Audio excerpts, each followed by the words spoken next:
Zechariah. He was a nice person. He was a decent person. He was very smart. He was the only Christian in the whole of the school. And I hated him. Because I thought as a Muslim, I must be better than him. But he was better than I. We start to beat him every single day that we come to school. And we agreed on that night, we need to kill him. It was dark. It was cold. And we went ahead of him. And we were 5 of us. We climbed a tree and we waited there.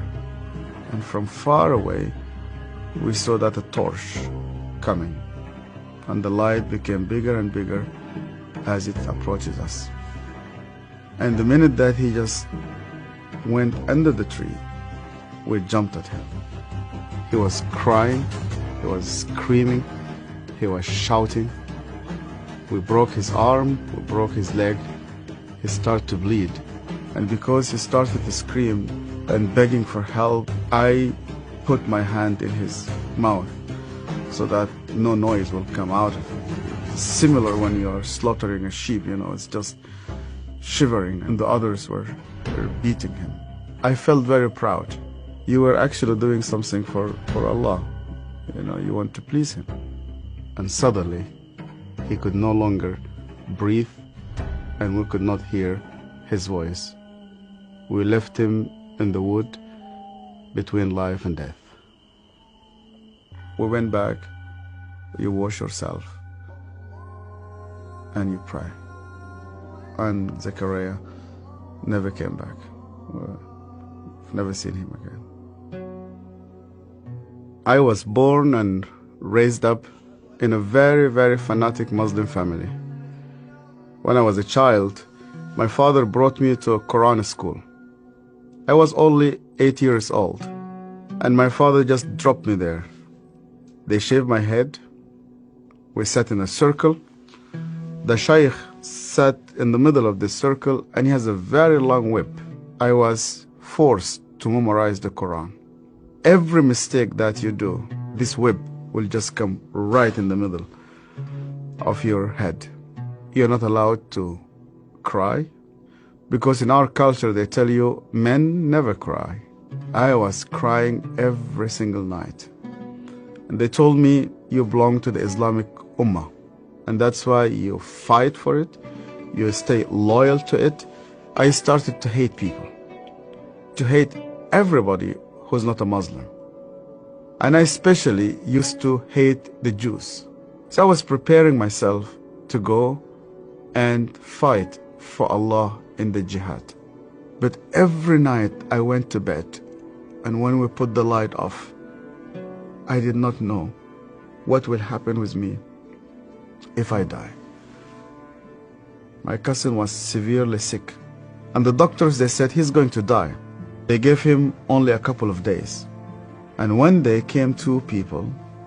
They were Coptic Christians, and one of them wanted to greet me, and then I saw he had a cross, and then I pulled my hand back. I said, well, I'm not going to touch a hand with a cross. And then he said to me, we hear that this child is sick. We would like to pray for him. And only out of politeness, I told them, okay. And they started to speak to God like a person that he speaks to his friend.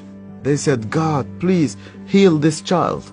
The minute that they said Amen, this child opened his eyes for the first time in 4 weeks.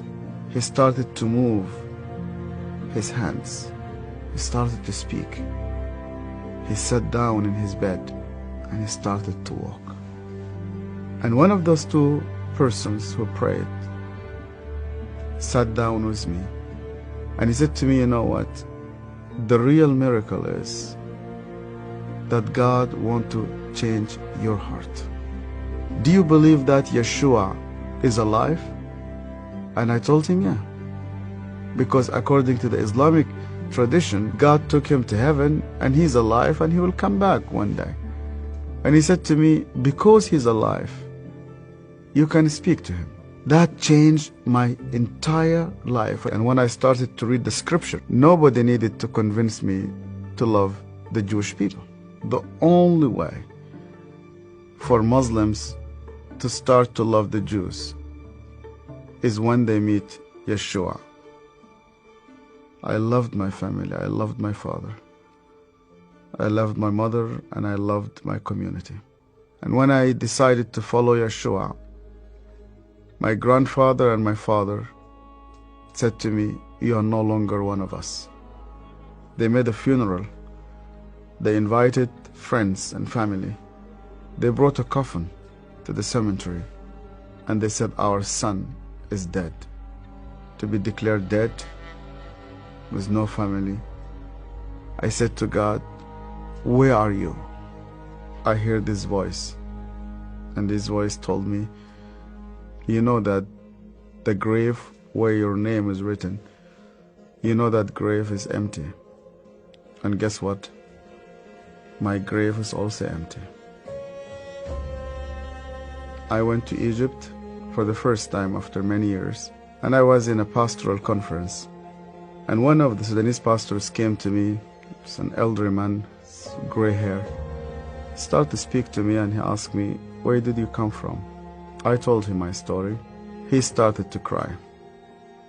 And then I asked him, "Why are you crying?" And he said to me, "Do you remember me? My name is Zechariah." And suddenly, I remembered him.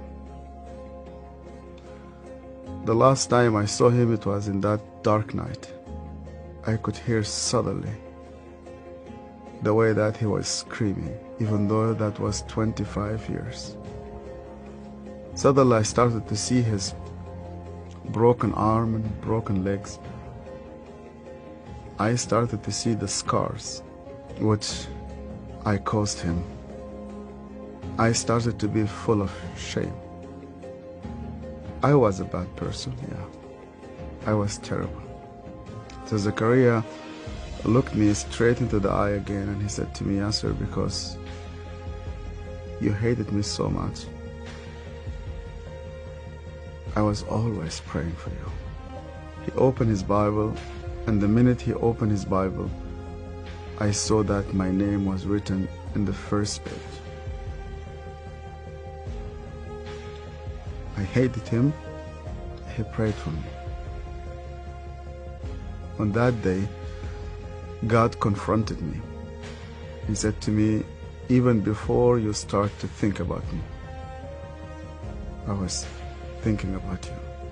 To love those who hate you, you need someone whose name is Yeshua."